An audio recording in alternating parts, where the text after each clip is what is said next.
আসসালামু আলাইকুম। আমি একটা বিখ্যাত কবিতা বলবো। কবিতাটির নাম হলো শব্দ কল্প রুম। লিখেছে সুকুমার রায়। ঠাস ঠাস ঠুম ঠাম শুনে লাগে খটকা ফুল ফুটে। তাই বলো আমি ভাবি পটকা সাই সাই পন পন বয়ে কান বন্ধ ওই পুঁজি ছুটে যায় শিপুলে খন্দ।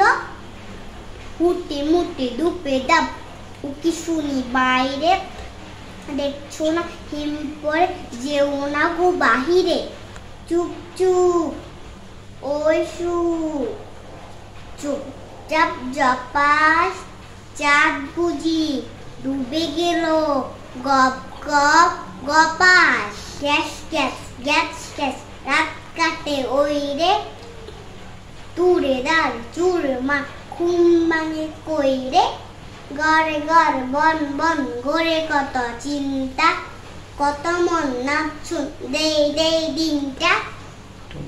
ঠুং ঠাং ডং ডং কত ব্যথা বাজে রে পট পট বুক পাটে তাই মাঝে মাঝে রে।